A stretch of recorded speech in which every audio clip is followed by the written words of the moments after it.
من يهد الله فلا مضل له ومن يضلل فلا هادي له أشهد أن لا إله إلا الله وأشهد أن محمدا عبده ورسوله أرسل رسوله بالهدى ودين الحق ليظهره على الدين كله وكفى بالله شهيدا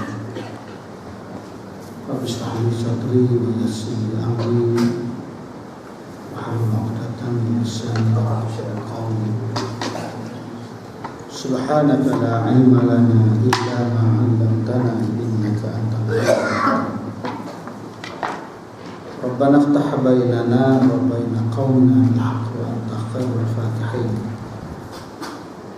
اللهم فقهنا في الدين وعلمنا التأويل رب زدنا علما وارزقنا فهما آمين يا رب العالمين.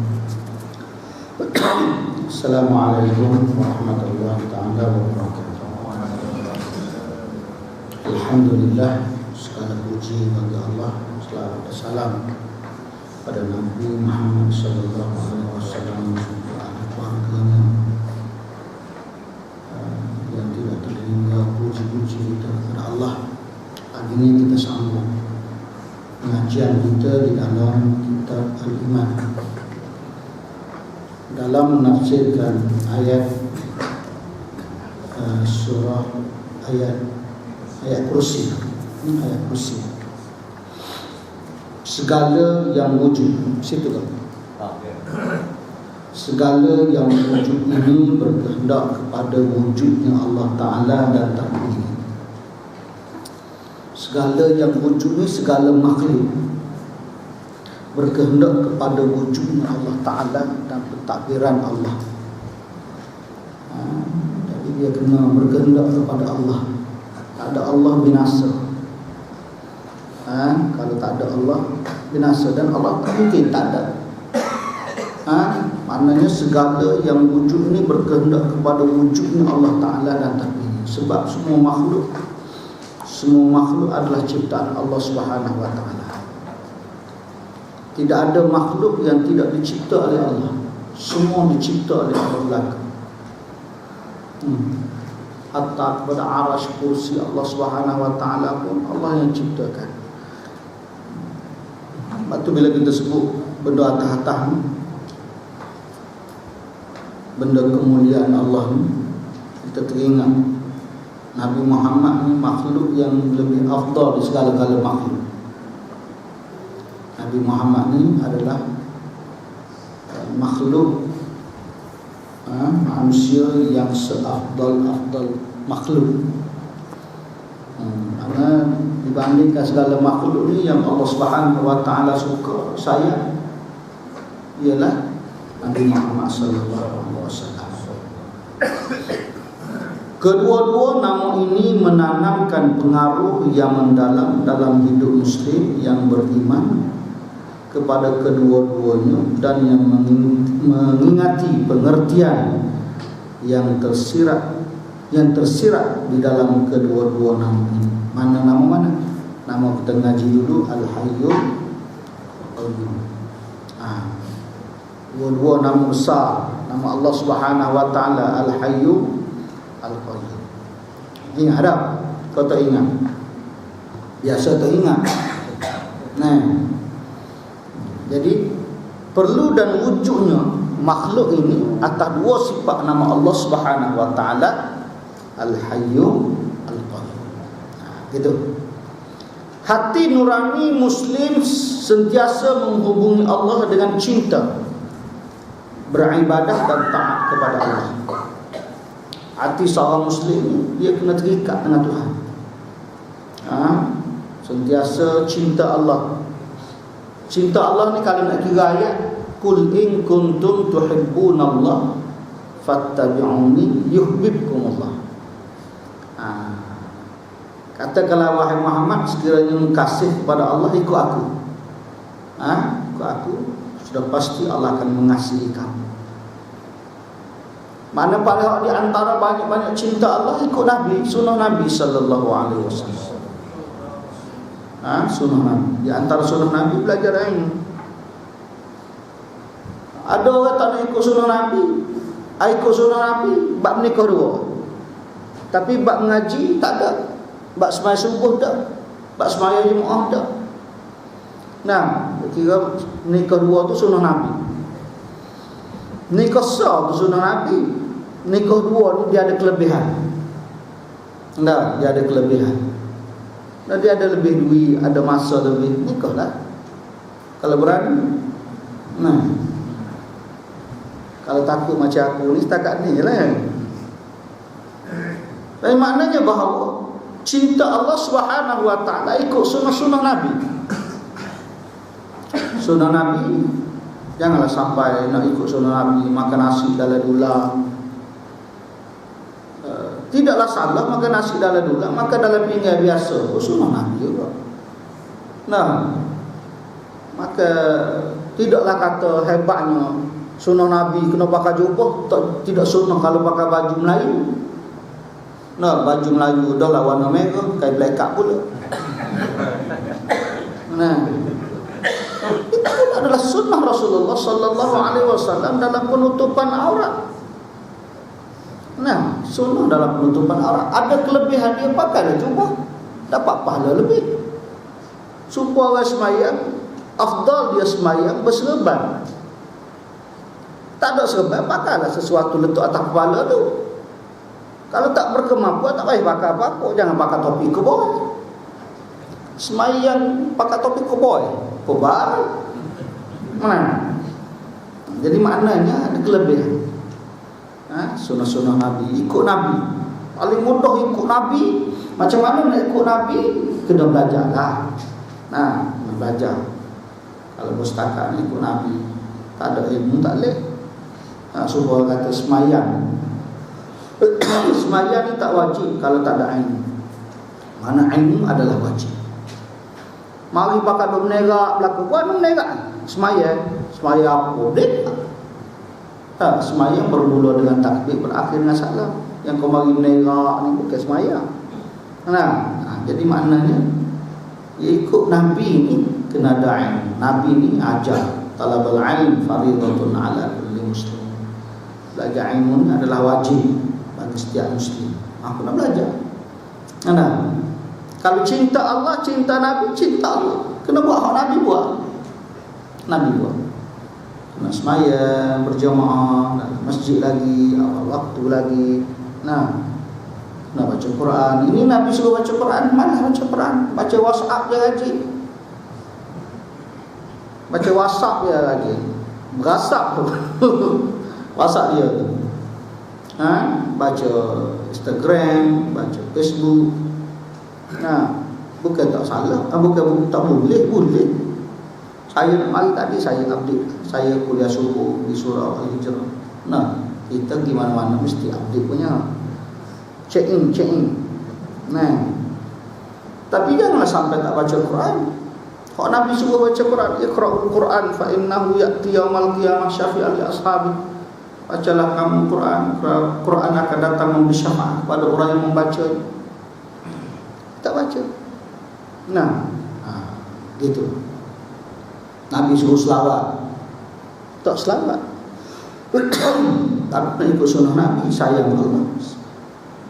Sayang Allah ni setakat semayang, cinta Allah, buat apa yang Tuhan suruh, tinggal apa yang Tuhan larang.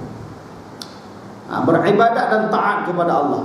Beribadat, buatlah ibadah. Ibadah ni ada dua. Satu ibadah khususiat, satu ibadah umumiah. Khususiat yang berbentuk agama, umumiah ni yang berbentuk duniawi. Dan kena ingat, yang barang dunia inilah yang dibawa oleh kita ke akhirat. Dah, mu kerja apa dulu? Aku kerja sekian. Semayang ke tak? Dah. Kerja apa? Kerja ni. Amanah ke tidak? Dah. Nah, jadi maknanya bahawa taat Allah, cinta Allah, beribadah kepada Allah dalam semua kehidupan kita. Kita buat apa pun dikira nama ibadah. Kita duduk rumah dengan isteri, ibadah juga. Ibadah. Kita duduk rumah dengan cucu, ibadah. Duduk di mana-mana pun dikira sebagai ibadah selagi kita tidak buat kalau dosa dan maksiat kepada Allah Subhanahu Wa Taala. Nak tahu maksiat kena ngaji ilmu. Kadang-kadang orang tak tahu, dia kira tu bukan maksiat. Nah, saya contoh contoh telanjang tak pakai tutup aurat misalnya. Saya ni bukan buat dosa, cuma tak pakai tudung je dah. Orang pakai tudung tu jahat ramai. Tak boleh gitu. Mu tak erti, mu tak ada ilmu. Nah, ada orang kata pergi semaya masjid bukannya baik mana sana, mulut jahat.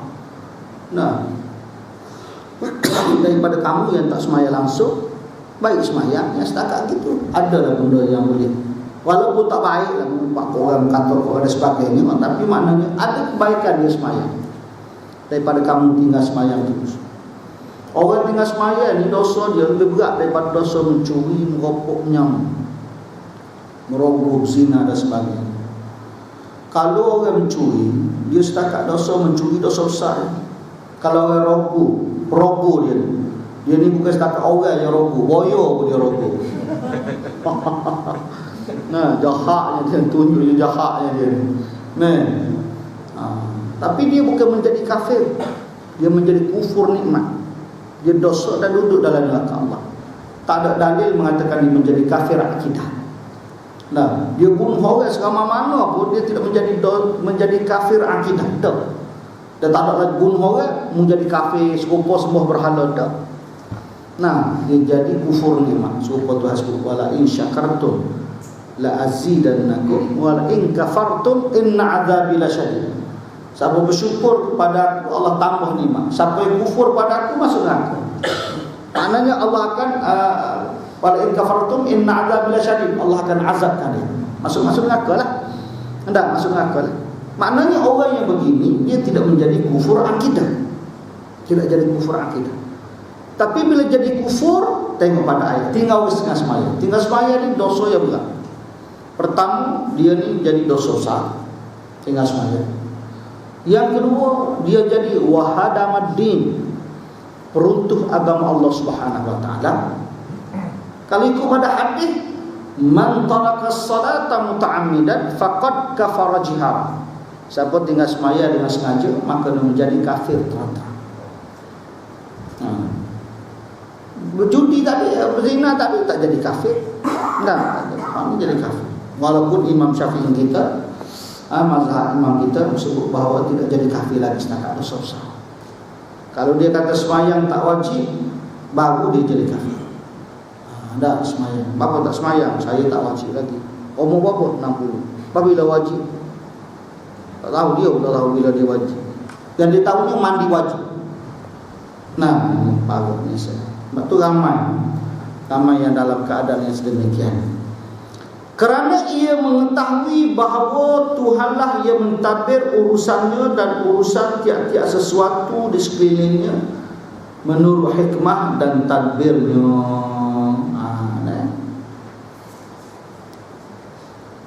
Dia tahu Tuhan yang mentadbir alam. Dia tahu. Ma fis samawati wa ma fil ardh. Kepunyaan Allah lah langit, di langit dan di bumi, harta Tuhan berlaku. Dia saja yang mentadbir, tak ada orang lain yang mentadbir alam.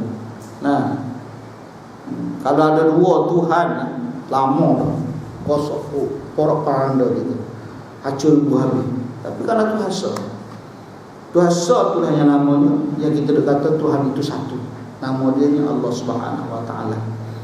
Walaupun kita kata Tuhan itu ahad, tunggal, tidak ada permulaan dan tidak ada pengakhiran. Dia lantaran itu ia beriltizam dalam hidupnya dengan manhaj yang berdasarkan hikmah dan tadbir Tuhannya. Dia mesti beriltizam dalam dasar-dasar hikmah, manhaj yang berdasarkan hikmah dan tadbir Tuhannya, dan mengambil nilai-nilai mulia, kemuliaan dan pengukuran hidup daripada Allah, serta menghidupkan dasar muraqabah. Dasar muraqabah ini menyedari bahawa Allah sentiasa memerhati dan memelihara. Muraqabah juga berdekatan, berdampingan. Muraqabah juga dia sebut ialah menyedari bahawa Allah memerhati keadaan hamba-hamba itu. Supaya kita ada satu sifat ihsan. Ihsan ni an ta'budallah ka'annaka tarahu fa in lam takun tarahu fa innahu yaraka. Apabila kita beribadah kepada Allah, seolah-olah Allah memerhati kita. Kita melihat Allah. Seolah-olah kita melihat Allah.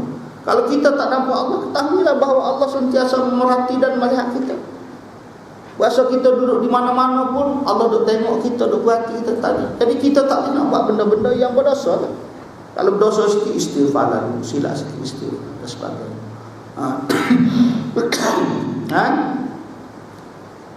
Nilai kemuliaan di situ. Di mana-mana kita duduk bahawa kita menyedari bahawa Allah sentiasa memerhati dan melihat kita. Dan sentiasa kita ada pahala di sisi Allah. Kita buat sesuatu yang boleh mendatangkan pahala. Kita ni kalau boleh tuan-tuan, duduk kita, harian kita ni semua ada pahala. Sebab tu kita kena, kalau kita tak mampu buat benda baik pun kita kena niat nak buat benda baik. Dah. Kalau kita bahasa nak sebut kawan, saya nak sebut dia macam ni tuan-tuan. Kita ni macam contoh, tuan-tuan ada duit nak buat masjid, tiba-tiba tak ada duit, siapa suruh? Niat kalau ada duit akan nak buat masjid. Kita ada satu pahala dah, pahala niat nak buat baik. Tapi kalau ada duit kita buat sungguh, Allah gandakan pahala kepada kita. Macam contoh kalau kita niat nak buat jahat, tak terlaksana kejahatan itu kerana terlaksana kejahatan itu, kita dapat satu dosa. Kalau kita buat baik tadi, dia Allah gandakan pahala. Kalau kita niat nak buat jahat, terlaksana jahat kita tu, ada satu dosa. Kalau kita niat nak buat jahat takut kepada orang, kita tak ada dosa, kita tak ada pahala, kita tak buat juga. Tiba-tiba kita makai, tak seruak lah, malu kau orang, nanti orang kata kita begini. Nah, kalau kita buat dosa, niat nak buat dosa, takut dengan Tuhan, kita ada satu pahala. Sebab tu kita ni kena ada pahala semua. Kalau kita tak buat pun kita ada niat. Macam contoh, kita niat nak kahwin dua, niat je, bukan suruh apa pun, saja pun niat nak kahwin dua kerana Allah Ta'ala. Kalau terlaksana jadi betul, makna berpahala lah kita. Kalau tak jadi, ada satu pahala. Ini niat aku takut, apa barang?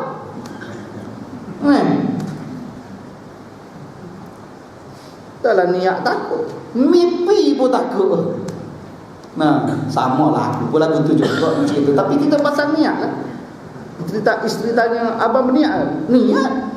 Jangan buat, nanti saya kerak dia. Tak apalah, kerak tu kerak lah, ikut demo lah kan. Tapi maknanya kita kena ada niat, supaya kita sentiasa ada pahala di sisi Allah Subhanahu Wa Taala. Balik pada kita. Firman Allah Subhanahu Wa Taala, la ta'khudhuhu sinatun wala naum. Maksudnya Tuhan tidak mengantuk dan tidak tidur. Itu sifat Tuhan. Kita ni duduk mana-mana mengantuk, duduk mana-mana tidur. Dan tidur ni sebenarnya tuan-tuan di antara kebesaran Allah. Wa ja'alnal layla wa ja'alnan naumakum subata. Nah, kebesaran Allah Subhanahu Wa Taala, sebab Allah jadikan tidur ni untuk istirahat. Tidurlah kalau tuan-tuan nak tidur, sebab itu kebesaran Tuhan. Sebab tu saya tak marah orang tidur ya. Tapi jangan baring, sudahlah aku tidur juga. Tidur itu di antara kebesaran Allah. Allah jadikan tidur untuk kita rehat, letih dan sebagainya. Sebab tu bila mari malam je duduklah mana-mana malam jadi mengantuk selalu.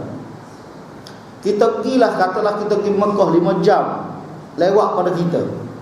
5 jam lewat pada kita. Kita pergi waktu malam mesti dia mengantuk. Allah jadikan malam tu kebesaran dia memang mengantuk lah. Tak ada orang tak mengantuk. Orang sia khijur, malam khijur, sia dia tidur, mari malam mengantuk juga. Ngantuk. Jadi di antara sifat yang Allah sebut, la ta'khudhuhu sinatun wala naum, dia tidak tidur, tidak mengantuk. Tidak mengantuk dan tak tidur. Sifat Allah Subhanahu Wa Taala. Allah buat satu makhluk tak tidur, tak mengantuk. Malaikat. Nah, mereka kebesaran Allah Subhanahu wa taala. Sifat Allah tak tidur. Sebab tu kalau kita kata Allah ni Tuhan tak pernah kau duk jaga kita. Kita ni ramai orang tu buat gini tak letih. Mudah bagi Tuhan. Sebab kita ni dia jadikan khalaqal insan. Allah yang menjadikan manusia. Dia tahu suih mana. Kita ni bahasa sehat, segar juga, tapi Tuhan tahu suih. Tuhan pun bagi sakit kepala sikit. Sakit kepala. Oh, ada sakit kepala tak ada orang nak buat. Nah, supaya Namrud lah.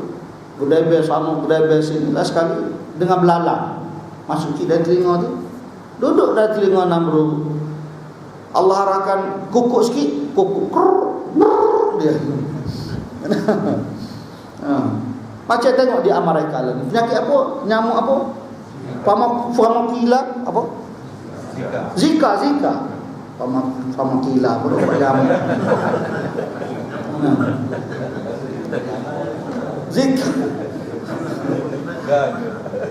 Zika. Mari nyamuk aja. Batu Tuhan kata fa arsalna alaihim tufan wal jarad wal qummal wad dafadi' wad dama ayatin mufassalat. Tentera Tuhan ni terdiri pada taufan, belalang, ketuk bulu. Nah, tak kira maknanya daga, kutu di antara bala tentera Allah. Bala tentera Allah juga di antara makhluk yang paling halus mengantuk. Nah, bala tentera Allah, dan Allah suruh mengantuk, lakon mengantuk kita. Buatlah ke mana, menguaklah mana. Contoh macam pemuda yang nak pergi ke apa ni, keliling rumah Nabi tu dia. Lengan dia sama besar dengan tiang. Nak keliling nak bunuh Nabi sallallahu alaihi wasallam.